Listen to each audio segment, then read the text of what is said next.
toza havo, o'simliklar dunyosi, hayvonot olami, inson.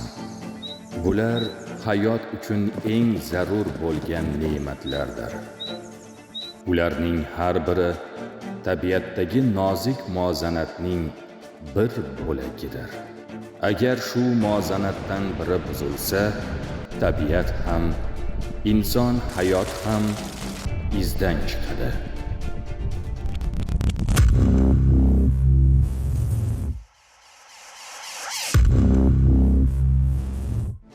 Demak, tabiatni asrash tanlov emas.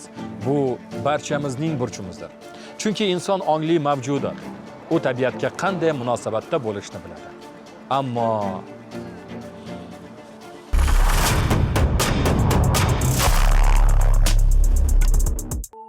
yaqin kunlarda internet tarmoqlarida Chorvoq hududidan tayyorlangan bir lavha juda ham ko'pchilikning e'tiroziga sabab bo'ldi. Va qaysidir ma'noda dilni xira qiladigan lavha bo'lgan desam aslo mubolag'a bo'lmaydi, chunki bu yerdagi har xil chiqindilarga ko'zingiz tushishi bu tabiiy. Ya'ni nafaqat maishiy, balki qurilish chiqindilarini ham ko'rishingiz mumkin. Bu chiqindilar bir kunda vujudga kelmagan, balki kunlar, haftalar, oylar, balkim yillar davomida bu yerga to'kib kelingan. Hozir biz aynan mana shu hududdamiz, ya'ni u Chorvoq suv omboridan 500 metr uzoqlikda joylashgan. Va haqiqatdan ham bu manzarani ko'rib, to'g'risini aytsam xafa bo'lasiz. Nahotki mana shu tabiatga yetkazilgan zararlar inson qo'li tomonidan bajarilgan. Shu o'rinda nahotki bu Chorvoq degan savol beixtiyor xayolimizdan aylandi.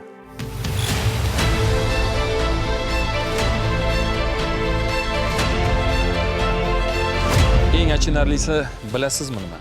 Bu holat shunchaki tabiiy ofat yoki tabiat injiqliklari tufayli vujudga kelmagan, balki inson omili orqali mana shunday bir achinarli ahvolga tushib qolgan holat deyishimiz mumkin.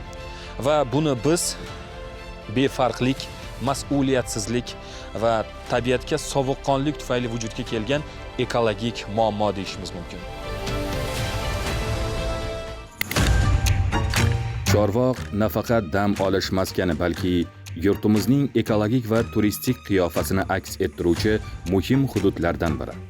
Bu holat faqat bir hudud muammosi emas. Bu jamiyatdagi ekologik madaniyatning darajasini ko'rsatuvchi jiddiy belgi. Agar bugun befarq bo'lsak, ertaga Chorvoq emas, balki butun tabiatimiz shunday ahvolga tushib qolishi hech gap emas. Bizni bir savol qiziqtiradi.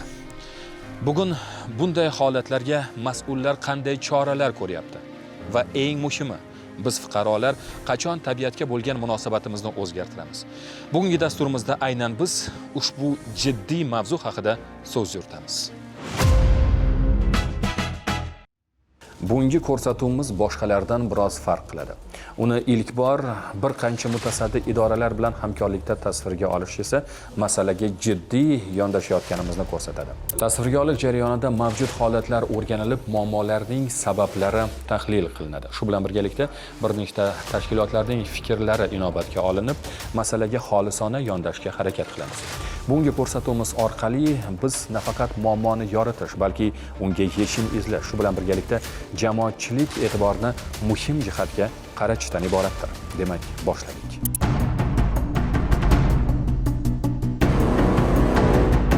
Toshkent viloyati Bo'stonliq tumanidagi Yangi Qo'rg'on mahalla fuqarolar yig'ini hududida noqonuniy chiqindixona paydo bo'lgani aks etgan videodan so'ng mutasaddi idoralar tomonidan zudlik bilan choralar ko'rildi. Qurilish chiqindilarini noqonuniy tashlashning oldini olish maqsadida Ekologiya va iqlim o'zgarishi milliy qo'mitasi, Bosh prokuratura, Ichki ishlar vazirligi, Favqulodda vaziyatlar vazirligi, Milliy gvardiya, ekologiya va turizm politsiyasi hamda mahalliy hokimliklar vakillaridan iborat ishchi guruh shakllantirildi. Ishchi guruh tomonidan tumanning asosiy dam olish maskanlari qisqa muddatda to'liq nazoratga olinib, hududlardagi ekologik holat o'rganildi.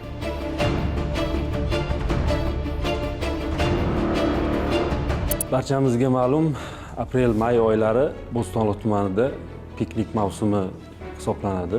Dam oluvchilarning tashrifi ortib boradi. Bugungi kunda ijtimoiy tarmoqlarda ham keng muhokamalarga sabab bo'layotgan masalalardan biri bu maishiy chiqindilarni yoki qurilish chiqindilarini belgilanmagan joylarga tashrif buyurgan fuqarolarimiz tomonidan yoki shu qurilish olib borilayotgan obyektlar tomonidan hududlarga belgilanmagan joylarga to'kilishi yoki tashlab ketilishi holatlari keng muhokamalarga sabab bo'lib kelmoqda.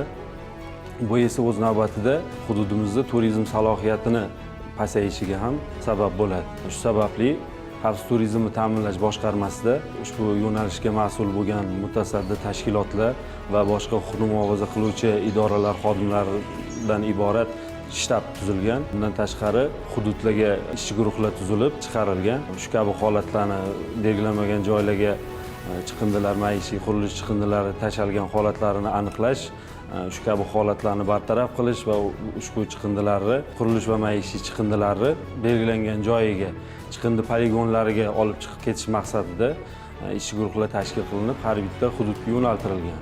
Ushbu ishchi guruh a'zolari tomonidan hududlar to'liq o'rganib chiqilib, tashkil etilgan noqonuniy o'sha chiqindi poligonlarini yoki chiqindi tashlash joylarini desak to'g'riroq bo'ladi. O'sha joylarini chiqindilari barchasini ortib, chiqindi poligonlariga olib chiqilib, hududda sanitar holatlari o'zlariga ta'minlanmoqda.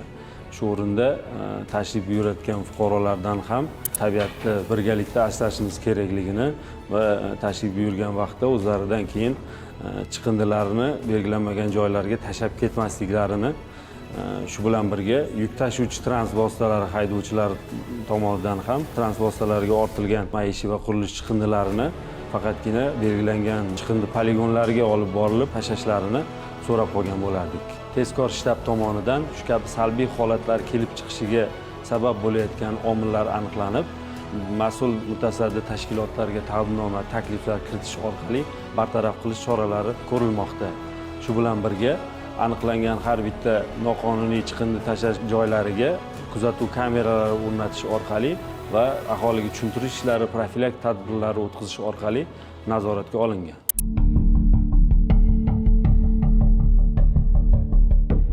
Hozirda vaziyatni barqarorlashtirish va hududni tozalash bo'yicha amaliy ishlar olib borilmoqda. Shu bilan birga nazoratni kuchaytirish, javobgarlikni oshirish va profilaktik tadbirlarni tizimli yo'lga qo'yish zarurligi qayd etilmoqda. Muammo faqat oqibatlarni bartaraf etish bilan emas, balki uning oldini olish bilan hal etiladi. Zero bunday holatlar ekologik muhitga ham, hududning turistik jozibadorligiga ham salbiy ta'sir ko'rsatadi. Nazoratni kuchaytirish, ekologik madaniyatni oshirish va qonun buzilishlarga nisbatan qat'iy chora ko'rish buning asosiy yechimlaridir.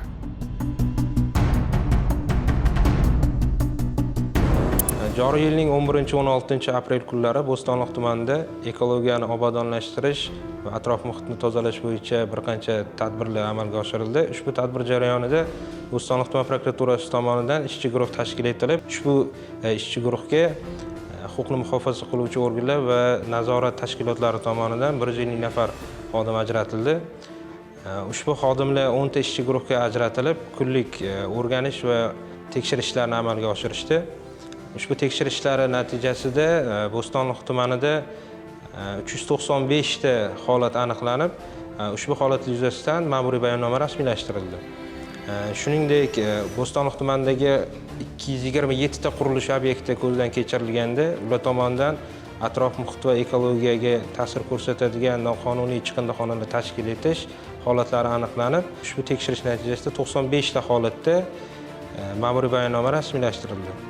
Shu bilan birga Bo'stonliq tumanida o'rganish natijasida 19 ta piknik zonalari borligi aniqlanib, ushbu piknik zonalarda to'liq nazoratga olindi. Shu bilan birga o'rganish natijasida aniqlangan chiqindilar va noqonuniy chiqindixonalar tashkil etish natijasidagi chiqindilarni 1452 tonna chiqindi vositalari maxsus texnik vositalar orqali maxsus chiqindi zonalariga yetkazib, aniqlangan chiqindixonalar bartaraf etilishi ta'minlandi. Atrof muhitga zarar yetkazilish holatlarini bartaraf etishda 138 ta texnik vositalar jalb qilingan. Hozirda ushbu holat yuzasidan ishchi guruh tomonidan o'rganishlar amalga oshirilyapti va piknik zona va Bo'stonliq tumaniga kelayotgan turistlar, dam olish uchun kelgan fuqarolarga atrof muhitni asrash va ekologiyaga zarar yetkazmaslik holati yuzasidan tushuntirish ishlari va profilaktik suhbatlar amalga oshirilyapti.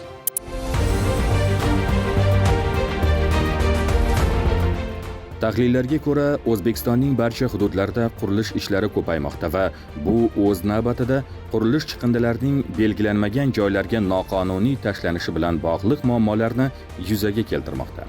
Xususan, Chorvoq erkin turistik zonasida qurilishlar 2020-yilga nisbatan 10 baravarga oshgani oqibatida chiqindilarni ekologik me'yorlarga rioya etmasdan tashlash holatlari ko'paygan.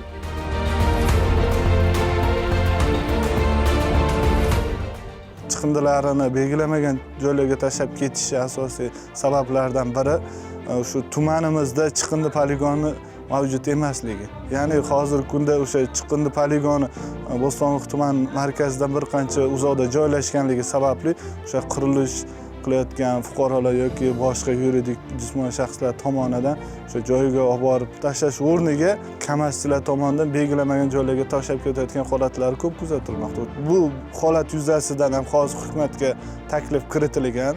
O'sha Bo'stonliq tumani hududida belgilangan joyda qurilish chiqindilar uchun poligon ajratish uchun taklif kiritilgan. Ayni dam soha xodimlari hududlarni o'rganib, tozalash ishlarini amalga oshirmoqda. Bu muhim va zarur qadam. Biroq bir savol ochiqligicha qolmoqda. Bugun tozalangan bunday hududlar ertaga yana chiqindilar uyumiga aylanmasligiga kim kafolat beradi?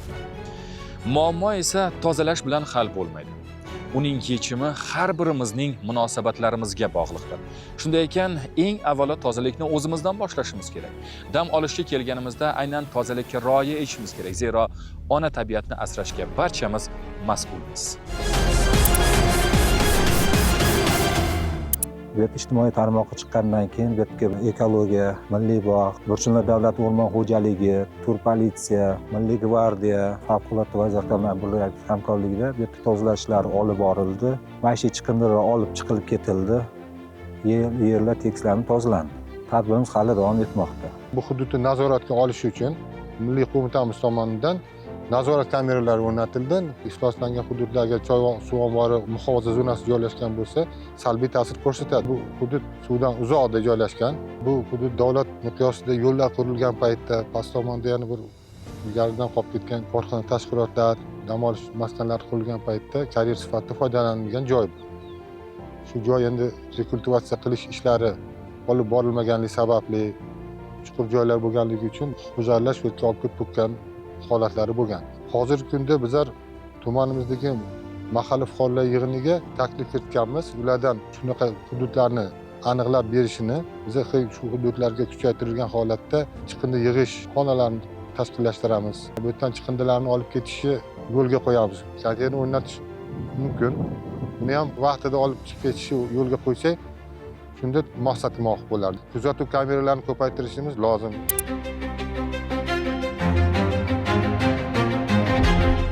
Ko'pchilik tabiat qo'yniga chiqib dam olishni yoqtiradi. Biroq ko'plab dam olish maskanlarida chiqindi tashlash uchun sharoit yetarli emas. Dam oluvchilar esa axlatni o'zi bilan olib ketishga har doim ham rioya qilmaydi. Natijada chiqindilar atrofga tashlanib, vaqt o'tishi bilan jiddiy ekologik muammoga aylanadi. Albatta, maxsus chiqindi joylari va nazorat tizimi yo'lga qo'yilsa, bunday holatlarni kamaytirish mumkin. Ammo nazarimizda bu yerda eng muhimi sharoit emas, atrof muhitga nisbatan mas'uliyatning yetishmasligi.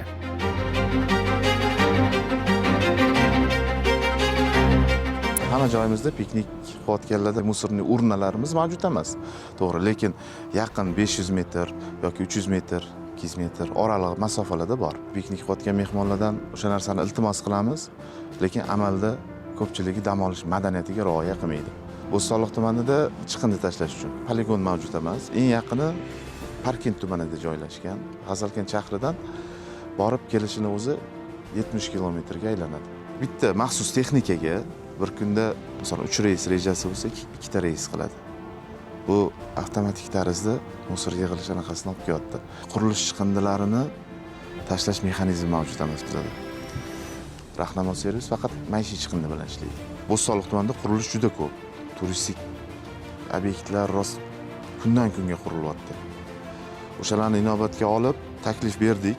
O'sha narsani o'tkazib bersa, ancha qurilish chiqindilar muammosidan chiqib ketamiz. Bo'stonliq tumanida muhofaza etiladigan tabiiy hududlar bo'lganligi sababli ko'p joylarda o'sha chiqindilarni qutilarni o'rnatish yoki chiqindi poligon tashkil etishga ruxsat etilmaydi. U hududlarda nazorat bo'lmaganligi yuzasidan o'sha chiqindilar qutilarini bugun o'rnatib qo'ysa, bir haftadan keyin olib ketib qolish holatlari ham bo'lgan.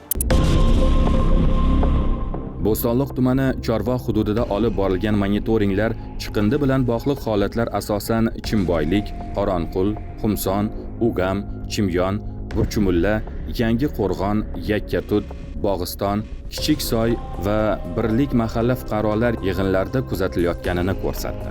Ushbu hududlarda dala hovlilari va dam olish maskanlari ko'pligi sababli tashrif buyuruvchilar soni ham yuqori. Kuzatuvlarga ko'ra, dala hovlilaridan chiqqan chiqindilar ayrim hollarda qirlik va soy bo'ylariga tashlab ketilmoqda. Bu holatga chiqindi tashish xizmatlarining belgilangan jadval asosida to'liq amalga oshirilmasligi, shuningdek, ayrim aholi tomonidan chiqindi xizmatlari uchun to'lovlarni o'z vaqtida amalga oshirmaslik omillari sabab qilib ko'rsatilmoqda. Dilshodagi hududlarda maishiy chiqindilarni olib ketish, aynan bu xizmat turlari qay tarzda yo'lga qo'yilgan? 55 ta MFdan 50 tasi qamrab olganmiz hozir shartnoma asosida. Mahallalardan signalni olib ketiladi. Ko'p qavatli uylarning oldida MSPlarimiz bor. Maishiy chiqindi tashiydigan joylar. Ular kunora. Aholida to'lov tizimlari qay tarzda yo'lga qo'yilgan? Kimdir to'lov bajaryapti, kimdir kechiktirib, qarzdorlik ham bor, yoki xizmat ko'rsatilyapti. To'lovlar vaqtida to'lansa, yoqilg'imiz bor. Ishchilarimiz oyligi kechikadi agar, so'cha texnikalar olishimiz mumkin. Qo'shimcha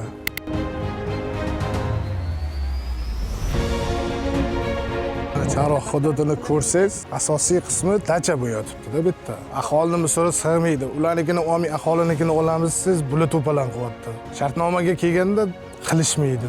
Sur poligonimiz 80-90 kilometr uzoqlikda, Maydantol tarafda, Qoramonas, Platina taraf. Yuqori zonalardan borib kelish 180 kilometrga aylanadi. Chiqindi tashash uzoq. Hozir kunda qurilyapti endi yaqinroq masofaga turizm zona bo'lgani uchun ko'chaga unaqa konteyner qo'yishga ruxsat yo'q.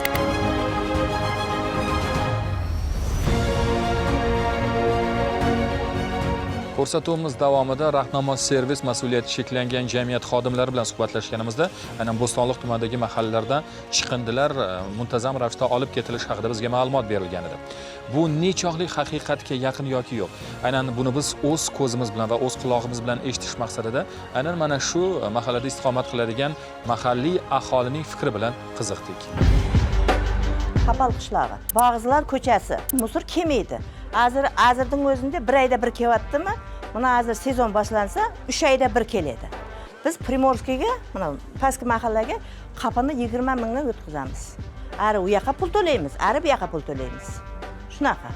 Faqat musordan jalbimiz bor. Chillarda sasib ketadi musorlarimiz. Ko'mganni ko'mamiz, ko'mmasak 20 mingdan bu yoqqa beramiz. Qishda endi kam chiqadi-da. 1 oy, 2 oyda bir keladi u. Kechagina bir marta keldi. Uyda anaqada kameramiz bor, eshik oldida kamerani ko'rib qoldimda, keyingi anaqa darvozamizga yugurib olib chiqqanimcha, o'sha narigi qo'shnimnikiga borib qopdi-da. Mana olib keting deb anaqa qildim. Shoshib turibdimi bilmayman, keyingi safar olib ketamiz dedi. Olib ketmadi. 2 haftadan oshib qoldi. Mana shu hafta ketyapti, hali kelgan yo'q. Musorlarimiz hali ham sasib turibdi. Masalan, biz olib chiqib qo'yamiz deb anaqsa kuchinglar sochib tashlaydi. Endi u mahallaga ham chiroyli emas, to'g'risi. Kunni belgilab qo'ysa, shunga qarab biz ham olib chiqib qo'yardik.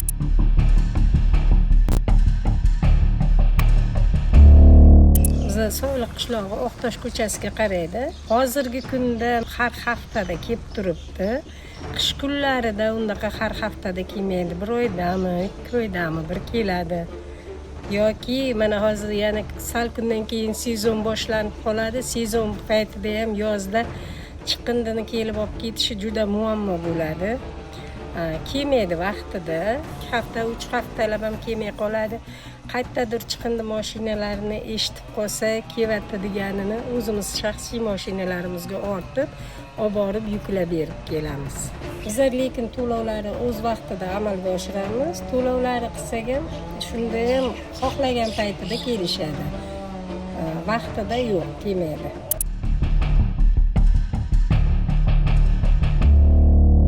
Bo'stonliq tumanidagi 54 ta mahalla fuqarolar yig'iniga yagona rahnamo servis mas'uliyati cheklangan jamiyati tomonidan xizmat ko'rsatilishi masalasi ham muhokamalar markazida.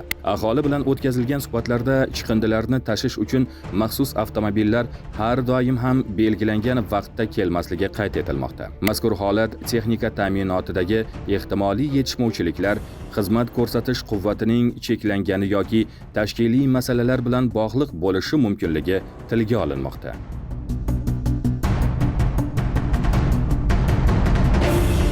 Rahnamo servis o'z vaqtida olib chiqib keta olmayapti. Sababi o'sha texnika yetishmovchiligi, undan tashqari yuqori hududlarimizda qish fasllarida texnika chiqib bora olmaslik holatlari bo'ladi. Shu sababli o'z vaqtida olib ketila olmay qoladi. Bu holat bo'yicha qo'shimcha hozirgi kunda taklifini kiritganmiz, ya'ni alternativa qo'shimcha o'sha chiqindilarni olib chiqib ketish tashkilotini jalb qilish bo'yicha taklifini berilgan. Bular ya'ni o'sha auksion orqali lot o'ynaladi. O'sha auksion orqali o'sha hududda kelib belgilangan tartibda xizmatini ko'rsatadi. O'zingiz guvohi bo'lganingizdek, mahalliy aholi bilan suhbatimizdan keyin garchi ular to'lovlarni o'z vaqtida amalga oshirsa-da, biroq chiqindilarni o'z vaqtida olib ketmayotganliklaridan shikoyat qilishdi. Va shunday holatlar ham bo'lar ekanki, hattoki bir oylab chiqindilar olib ketilmas ekan. Bu esa albatta chiqindilarning to'planib qolishiga va dilni xira qiladigan manzaralarning hosil bo'lishiga olib kelar ekan. Endi nima deb o'ylaysiz? Tog' oldi hududlarida dam olish maskanlari, umuman mahallalarda turistlarni jalb etish uchun mehmon uylari, hostlarni tashkil etadigan bir paytda mana shunday manzaralar to'g'rimikan? Bu savolni o'zimizga bir berib ko'raylik. Yana bir muhim masalaga e'tiboringizni qaratmoqchimiz. Yo'l chetlariga chiqindilar tashlab ketish holatlari Bo'stonliq tumanida muntazam qayd etilmoqda. Rasmiy jihatdan bu hududlarni tozalash tuman yo'l tashkiloti zimmasiga yuklatilgan va muntazam tozalash ishlari olib borilmoqda. Biroq monitoringlar shuni ko'rsatmoqdaki, tozalangan chiqindilar ayrim hollarda yo'l bo'yidagi to'siqlar ortida qoldirilmoqda. Bu esa muammoni to'liq bartaraf etmasdan, uni bir joydan ikkinchisiga ko'chirishga olib kelmoqda. Bizning korxonamizda Bo'stonliq tumani bo'yicha foydalanuvimizda 346 kilometr yo'limiz mavjud. 346 kilometr yo'limizni har birini 9 ta yo'l bo'limiga taqsimlab bo'lib berganmiz. Har kuni kunlik ish jarayonida saqlash ishlari amalga oshiriladi. Bundan tashqari muhofaza zonalarimiz bor. Muhofaza zonalarida aholi tomonidan, mehmonlar tomonidan tashlab ketilgan har xil chiqindilarni yig'ish, undan tashqari yo'l elementlari, boshqa turdagi elementlarga xizmat ko'rsatish ishlarini amalga oshiramiz. Shu o'rinda Bo'stonliq tumaniga tashrif buyuruvchi mehmonlarni soni ko'pligi inobatga olib etadigan bo'lsak, Bo'stonliq tumanida hozirgi kunda chiqindi tashlash, yo'l chetlariga tashlab ketilish holatlari juda ham ko'p bo'lganligi sababli ayrim tashrif buyuruvchi mehmonlar tomonidan e'tirozli sabablar bo'lmoqda. Tumanimizga tashrif buyuruvchi mehmonlardan belgilangan joylarga chiqindilarni tashlashini iltimos qilib qolardik. Bizda maxsus texnikalar yo'l bo'limlariga biriktirilgan, har bir yo'l bo'limida TTZ traktorlari, bundan tashqari ishchi xodimlarga samospalman, bundan tashqari mototsikllar biriktirib qo'yilgan. Har kuni kun davomida aylanib aholi tomonidan tashlab ketilgan chiqindilarni yig'ib maxsus belgilangan joylarga olib borib to'kiladi. Belgilangan joylarimiz hozirgi kunda asosiy aholi to'xtash joylarida, mehmonlar to'xtash joylarida belgilangan joylar mavjud, rasmga tushadigan, o'sha piknik qiladigan hududlar mavjud.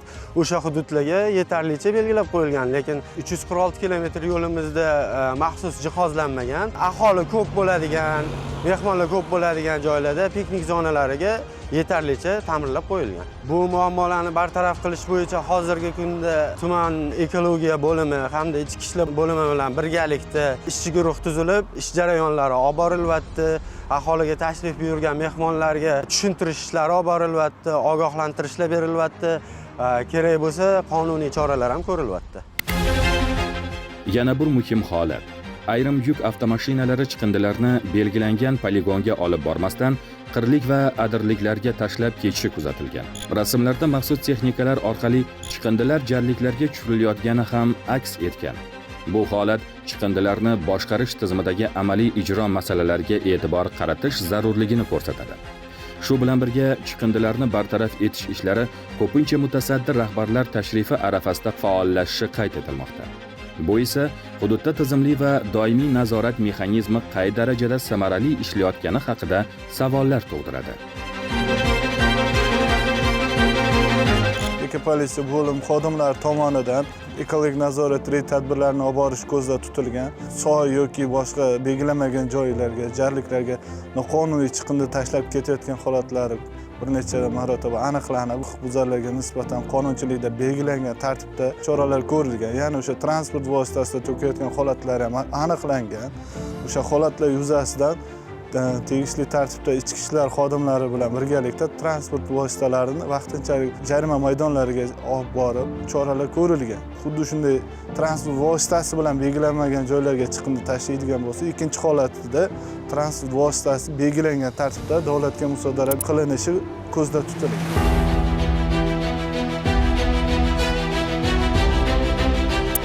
Bo'stonliq tumanida joylashgan asosiy yo'llar atrofi va hududlar asosan avtomobillardan foydalanish davlat muassasasi Bo'stonliq tumani bo'limi xodimlari tomonidan deyarli muntazam ravishda tozalab kelinadi.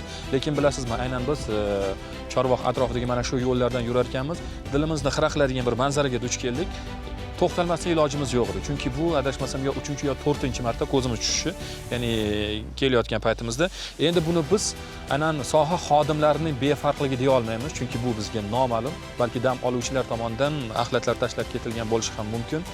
Bu esa barchamizning vijdonimizga havola.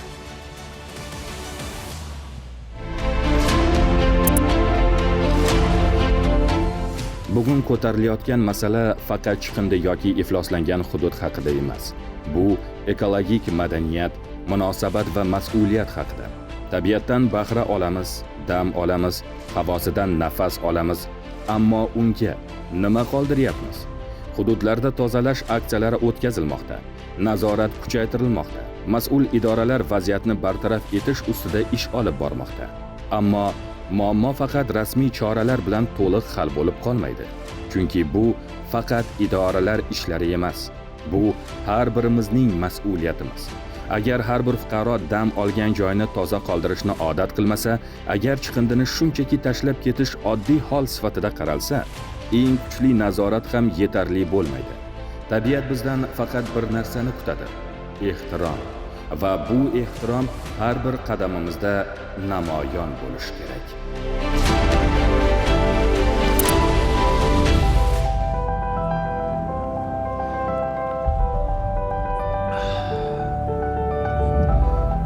Bu suvni biz ichamiz. Farzandlarimiz ichadi. Bugun biz ko'rib turgan ekologik manzaralar, chiqindi uyumlari, ifloslangan hududlar, ularning barchasi oxir oqibat mana shu suvga ta'sir qiladi. Chunki tabiatda har bir narsa bevosita bir-biri bilan bog'liq. Agar yer ifloslansa, u suvga singadi. Agar suv manbalari muhofaza qilinmasa, bu nafaqat tabiat, balki inson hayotiga ham to'g'ridan-to'g'ri ta'sir ko'rsatadi. Nazorat, tozalash, rejalar barchasi muhim, lekin eng katta o'zgarish insonning ichki munosabatidan boshlanadi. Buni unutmang.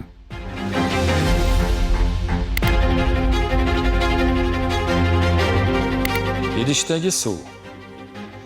Uni qay holatda saqlash tabiatga emas, bizga bog'liq. Xulosa esa o'zingizdan. Befarq bo'lmang. Omon bo'ling.